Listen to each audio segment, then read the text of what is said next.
Good evening everyone, कैसे हैं आप सब लोग। मेरा नाम है राहुल और मैं दूंगा आपको सीटीपी का प्रैक्टिस सेट प्लस इसमें होंगे मैथ के क्वेश्चन। सीटीपी में कुछ तो मिक्स रखे हैं और थोड़ा सा ना आज कोहल वर्ग से जो थ्योरी है इसके मैक्सिमम क्वेश्चन लेने की कोशिश की है। यहीं से आपको क्वेश्चन मिलेगा कोहल वर्ग से आया तो।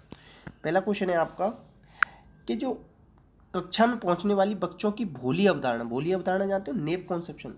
जैसे अगर बच्चा बस में बैठा है तो देखेगा कि पेड़ वगैरह सब उसके ही साथ चल रहे हैं। अगर वो चल रहा है तो कहेगा कि सूरज मेरे साथ चल रहा है, इस तरीके से। ठीक है, तो इसका क्या करना चाहिए, एक चीज़ याद रखना, कक्षा में बच्चा जो भी लेके जाए वो सब क्या होता है, संसाधन। क्या होता है, संसाधन। ठीक है, ये चीज़ याद रखना। तो इसे क्या करना चाहिए, रुकावट बनाता है, रुकावट कभी नहीं बना सकता। इंक्रीज करता है टीचर काम, कभी नहीं। उद्देश्यों की पूर्ति नहीं करता है, गलत। जब 3 गलत सी अपने आप सही हो जाएगा। हेल्प करता है, मीनिंगफुल होता है, आंसर है सी।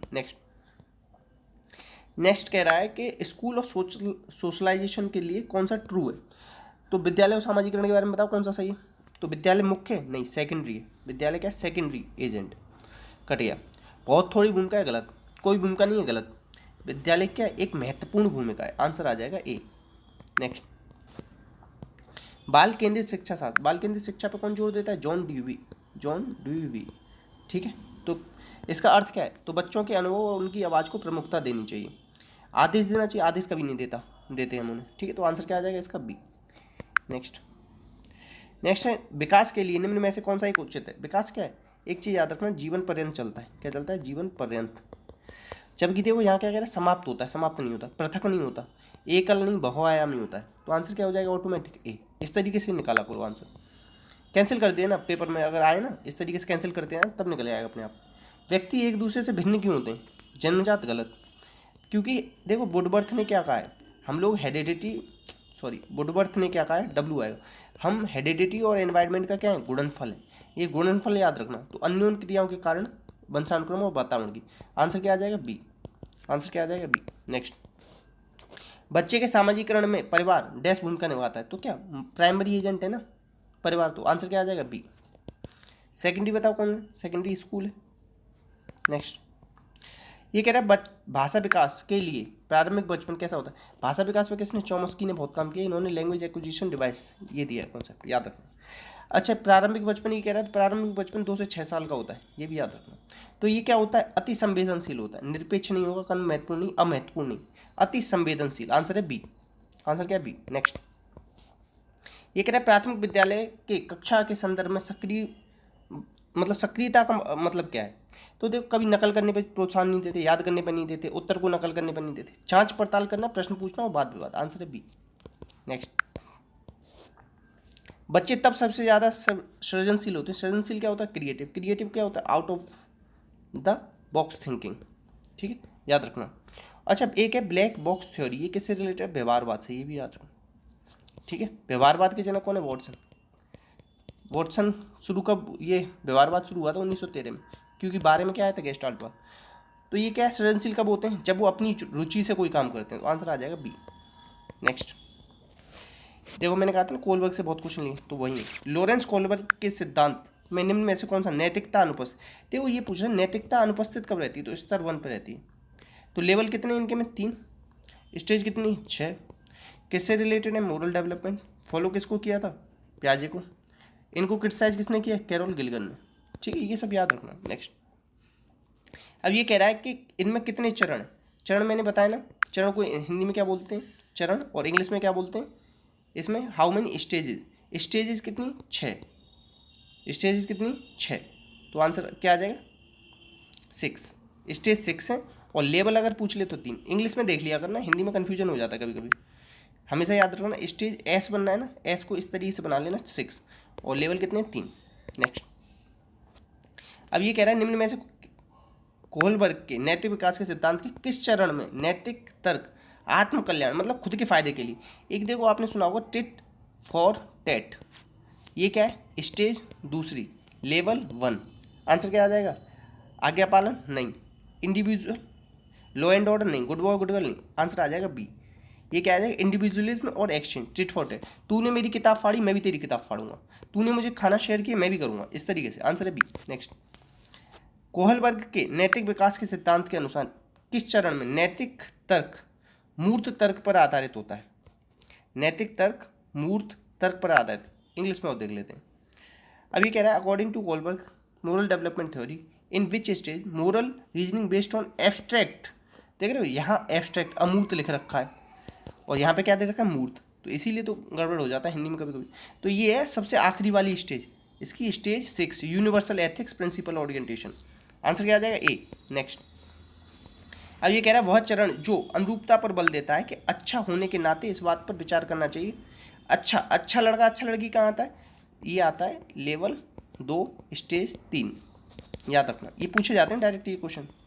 कोलबर्ग के अनुसार सही और गलत के बारे में बच्चे डैश चिंतित रखते हैं, अलग आयु में अलग समान तरीके से, तो इंग्लिश में पढ़ते हैं इसे भी, डिफरेंटली एट डिफरेंट एज। देखो ये कहा है ना, इसमें स्टेजेज हैं 6, ठीक है। तो इन्होंने पता है क्या कहा था कोलबर्ग ने, इन्होंने कहा था हम स्टेजेस के अकॉर्डिंग अपनी जो मोरल डेवलपमेंट होता है हर स्टेज में अलग अलग तरीके से सोचते हैं, तो वो स्टेजेस किसके अकॉर्डिंग है, एज के अकॉर्डिंग है, क्योंकि इन्होंने 10 से लेकर 16 वर्ष के बच्चों पर प्रयोग किया था, ये भी याद रखना, डिफरेंटली एट डिफरेंट एजेस, याद रखना, ठीक है। नेक्स्ट, अब ये कह रहा है कि प्याजे ने भी मोरल डेवलपमेंट दिया है, इन्होंने 3 स्टेजेस बताई हैं। देखो प्री मोरल डेवलपमेंट जहाँ पे कोई भी मोरल डेवलपमेंट नहीं होता, फिर आती हेट्रोनोमस, फिर आती ऑटोनोमस, इस तरीके से इन्होंने पहली स्टेज ये बताई प्री मोरल, जब बच्चे में कोई मोरलिटी नहीं, दूसरी बताई हेट्रोनोमस मतलब दूसरे पे डिपेंड, तीसरी बताई ऑटोनोमस।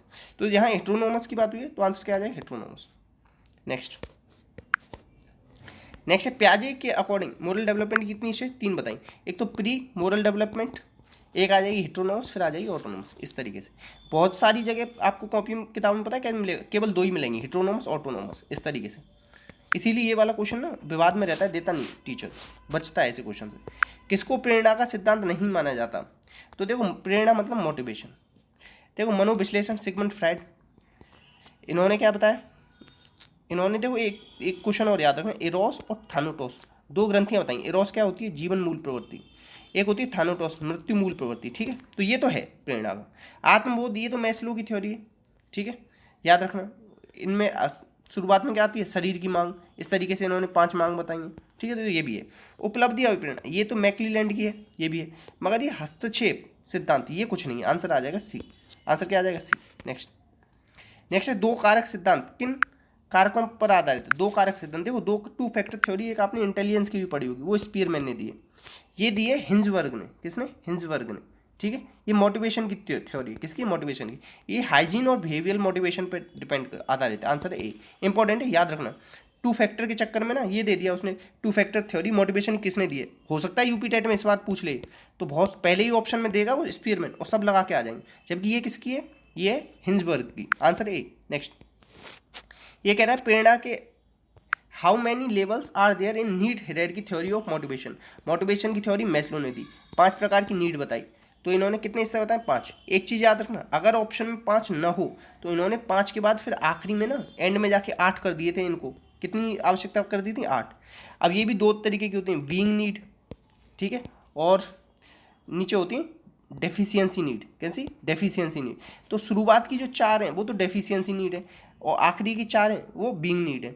अब इतना ज़्यादा डीप मत जाओ, आप लोग इतना ही याद रखो, इसका आंसर है बी। अगर 5 ऑप्शन में ना हो तो 8 लगा के आना। नेक्स्ट, वैसे 5 ही देगा आपके साथ, इतना हाई नहीं जाएगा, DSSS वगैरह में पूछ लेता है। देखो 16% की छूट देने के बाद 18% का लाभ। देखो एक होता है CP, एक होता है MP। CP हमेशा क्या, कम, 16% की छूट, 16% छूट कितना हो गया, 84, 18% का फायदा MP, तो 118, ठीक है, ये हो गया। अब ये कह रहा है कि 840 रुपये का था, हमारी कॉस्ट प्राइस क्या, 84, इसी में 1 जीरो बढ़ा दो, इसमें 1 जीरो बढ़ा दो, तो कितना लाभ कमाया जा सकता है। ये कह रहा है कि अंकित मूल्य पूछ रहा है, कितना अंकित मूल्य करना चाहिए। अंकित मूल्य मार्क प्राइस कितना निकल गया हमारा, 1180, इस तरीके से निकाल लेना। हमेशा ना कॉस्ट प्राइस कम वाला रखना, मार्क प्राइस ज़्यादा वाला रखना, फिर इसे ना और काट लेना, छोटा कर लेना, फिर उसके अकॉर्डिंग गुणा भाग कर लेना, तुरंत आंसर निकलेगा। वैसे ऐसे भी निकल जा सकता है अगर फिट बैठ गया कभी कभी। एक दुकानदार किसी वस्तु को इस प्रकार रखता है कि 22% की छूट देने के बाद भी 11%, 22% की छूट कितना हो गया, 78 हो गया। कॉस्ट प्राइस क्या होगा, 78, मार्क प्राइस क्या होगा, 11% का फायदा, 111। अंकित मूल्य मार्क प्राइस कितना दे रखा, 888, तो 8 का गुणा कर दो, तो बता रहा है क्रय मूल्य कॉस्ट प्राइस, तो इसमें भी 8 का गुणा, 8 8 64, तो आखिरी में क्या आएगा, 4 के बल यहाँ दे रखा है। पूरा गुणा मत करने बैठना कभी भी, हमेशा देखना ऑप्शंस को भी। नेक्स्ट ये कह रहा है कि इसका वर्गमूल क्या होगा। तो देखो √10 को इस तरीके से बांटो कि गुणा करने पे 10 आए, जोड़ने पे 7, तो 5 और 2, तो अंडर रूट में क्या आ जाएगा इसका आंसर, √5 प्लस √2। आंसर क्या आ जाएगा, आंसर आ जाएगा सी।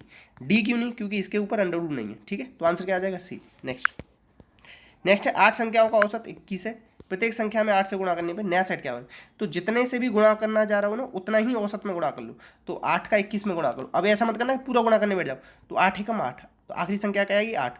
अब ये मत सोचना सर 8 यहाँ पे भी है, अब थोड़ी तो बड़ी आएगी ना, 21 बार गुणा कर रहे हो, ऐसे भी कॉमन सेंस लगाना। आंसर क्या आ जाएगा सी। नेक्स्ट अब देखो 10 संख्याओं का औसत 7 है, 12 से गुणा करने पे कितना होगा। अब बहुत सारे, चलो ठीक है तुम्हें नहीं पता 12 7 84 होता है, तुम्हें नहीं आता ही, तो इतना तो आता है 7 दूनी 14, और आखिरी में 4 कहाँ आ रहा है, यहीं आ रहा है। तो सिंगल डिजिट से भी करना सीखो क्वेश्चन को। नेक्स्ट अब ये कह रहा है कि इसका मान क्या होगा। तो हमेशा याद रखना सी की वैल्यू 0 दे रखी, किसी की भी जैसे एक्स की पावर 0 होगी तो उसकी वैल्यू 1 हो जाएगी। अब सी का मान यहाँ 0 दे रखा है, यहाँ 0, अब इनकी वैल्यू कुछ भी हो 0 से गुणा होगी सब क्या हो जाएगा 0, ऊपर भी 0 और नीचे भी सी है तो ये भी 0। किसी की भी पावर कितनी होती है 0, 1, तो 1/1 क्या आ जाएगा 1, आंसर क्या आ जाएगा 1। ठीक है, इतने क्वेश्चन थे आज, तो छोटा सेशन रखा है, प्लीज़ शेयर करना, सपोर्ट करना, वीडियो अच्छी लगी हो तो लाइक करना, बताना और किस तरीके के क्वेश्चन लाए जाएँ आप लोगों के लिए। इसी के साथ जय हिंद जय भारत।